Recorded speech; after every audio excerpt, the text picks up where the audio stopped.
আসসালামু আলাইকুম। আশা করি সবাই ভালো আছেন। দেখুন আজকে গরমের ভিতরে মুখে কোনো রুচি নেই, তার জন্য ভাবলাম একটু অন্যরকমভাবে মাছটা ভুনা করব। বাচ্চারা ভুনা তরকারি ছাড়া খেতে চায় না, তাই ভাবলাম একটা অন্যরকমভাবে মাছটা ভুনা করব আর সেটাই আপনাদের সাথে শেয়ার করব। দেখতে থাকুন কীভাবে মাছটা ভুনা করি আমি। মাছ তো সাধারণত সবাই পেঁয়াজ দিয়ে ভুনা করেন, পেঁয়াজ দিয়ে ভুনা করব কিন্তু একটু অন্যরকমভাবে করব।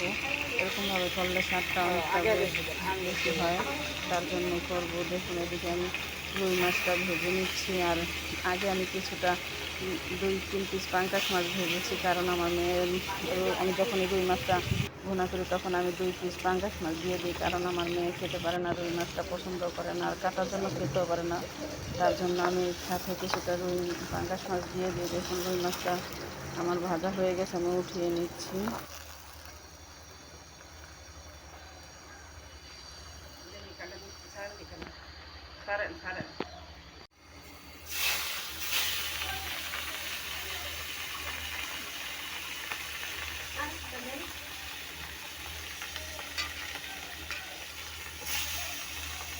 আমরা যে কোনো তরকারির ভিতরে তেলটা একটু কমই খাই, কিন্তু এই তরকারিটা রান্না করতে তেলটা একটু বেশি লাগে। দেখুন আমি আগে থেকে ডিপ ফ্রিজে পেঁয়াজটা কেটে রেখে দিয়েছিলাম। আমি প্রায় সময় হাতে সময় পাই না, তার জন্য একটু পেঁয়াজটা অবসর সময়তে কেটে ডিপ ফ্রিজে রেখে দেই। দেখুন এই পেঁয়াজটার সাথে কিছুটা লবণ দিয়ে দিব, কারণ লবণ দিয়ে এই পেঁয়াজটা একটু ভেজে নিব। আমরা সাধারণত মাছটা যখন ভুনা করি পেঁয়াজটা আমরা জাল আগুনটা বাড়িয়ে দিয়ে তারপরে ভুনা করি, কিন্তু এই রান্নাটায় আমি আগুনটা একদম কমিয়ে দিয়ে কিছুটা লবণ দিয়ে পেঁয়াজের ভিতরে দেখুন একটা সরা দিয়ে ঢেকে দিলাম। অনেকটা সময় নিয়ে পেঁয়াজটা ভাজতে হয়, প্রায় 1 ঘন্টার মতন আমি এই পেঁয়াজটা ভাজলাম। এখন সবাই বলতে পারেন যে ভুনা তরকারিতে এত সময় লাগেনি। এভাবে যদি পেঁয়াজটা ভুনা করা হয় দেখা যায় একদম নরমিশ মিহিন হয়ে যায় পেঁয়াজটা, খেতে খুবই ভালো লাগে এই ভুনাটা। আপনারা সবাই একবার ট্রাই করে দেখবেন। এভাবে রান্নাটা করতে হলে দেখা যায় অনেকটা সময় নিয়ে করতে হয়। আমি পেঁয়াজটা ভাজা দেখুন কতটা হয়ে গেছে, একদম ভর্তা ভর্তা হয়ে গেছে, একদম নরম হয়ে গেছে। এই পেঁয়াজটা দেখা যায় খাওয়ার সময় বোঝা যায় যে এটার স্বাদটা কেমন হয়েছে আর দেখতে কেমন হয়েছে। এইভাবে বোনাটা করলে অনেক মজা লাগে আমাদের কাছে। দেখুন অনেকটা সময় নিয়ে, আমি তো বললাম যে 1 ঘন্টা সময় নিয়ে আমি পেঁয়াজটা ভেজেছি। এখন পেঁয়াজটা ভাজার পরে এই ভাজাটা দিয়েই মনে হয় যে ভাত খেলেও মনে হয় যে অনেকটা ভাত খাওয়া যাবে। দেখুন এভাবে সাধারণ যেভাবে তরকারি রাঁধি সেভাবে তরকারিটা রান্না করব, কিন্তু একটু অন্যরকমভাবে পেঁয়াজটা ভেজে নিলাম।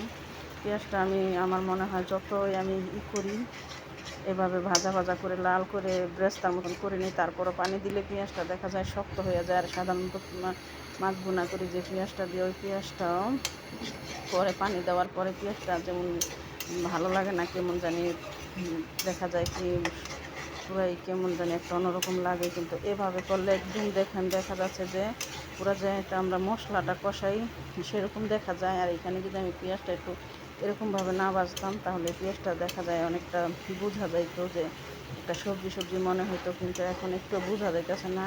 সেম তরকারিটা এরকমই দেখা যাবে আর ভাত খাওয়ার সময় একদম ভাতের সাথে মিলিয়ে যাবে। তার জন্যই আমি এভাবে ভুনা করতে করি। দেখা যায় আবার মুরগির গোশ বা গরুর গোশটা যদি ভুনা করা হয় ওই ক্ষেত্রে এভাবে পেঁয়াজটা ভেজে নিলে ওই গোশের তরকারির স্বাদটা অনেকটা বেড়ে যায়। দেখুন আমি ভালোভাবে কষিয়ে নেওয়ার পরে কিছুটা পানি দিয়ে দিলাম। এভাবে আমি যেদিনই মাছটা ভুনা করি ওই দিনে একটু ভাতটা বেশি রান্না করতে হয়, কারণ এভাবে ভুনা করলে সবাই ভাতটা অনেকটা বেশি খেতে চায়। আমার নিজের কাছেও ভালো লাগে। দেখুন আমার ভুনা তরকারিতে আমি বেশি পানি দিই না। আমি তো আগে থেকে পেঁয়াজটা অনেকটা মিক্স করে ফেলেছি, তার জন্য দেখুন একদম অল্প পানি দিয়েছি। এখানে 2টা কাঁচামরিচ দিব, বেশি দিব না, আমরা আবার একটু ঝালটা কমই খাই।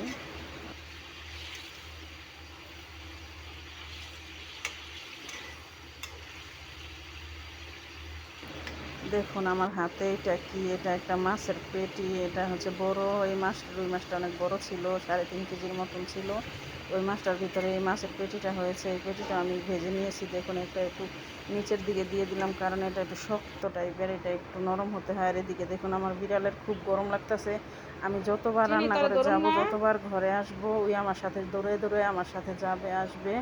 অনেক সময় দেখা যায় আমার পায়ের সাথে লেগে আমি অনেক সময় পড়ে যেতে নেই। ওই আমি যতবারই যাব আমার আগে দৌড়ায়, অনেক সময় আমি দেখি না, তখন দেখা যায় আমার পায়ের সাথে বেজে যায়, অনেক সময় আমি ব্যথাও পাই ওর জন্য। তারপরও ওই ছাড়া আমারও ভালো লাগে না, আমার ছাড়া ওরও ভালো লাগে না। দেখুন একটা শর্ট ভিডিওতে দেখাইছিলাম আমার বিড়ালের নাকটা অন্য আরেকটা বিড়াল কেটে দিয়েছে, মানে ওরা মারামারি করতে গিয়ে। দেখুন আমি রান্না করতেছি, তারপর ওই মাথাটা এগিয়ে দেয়, আমি একটু মাথাটা নাড়িয়ে দিই।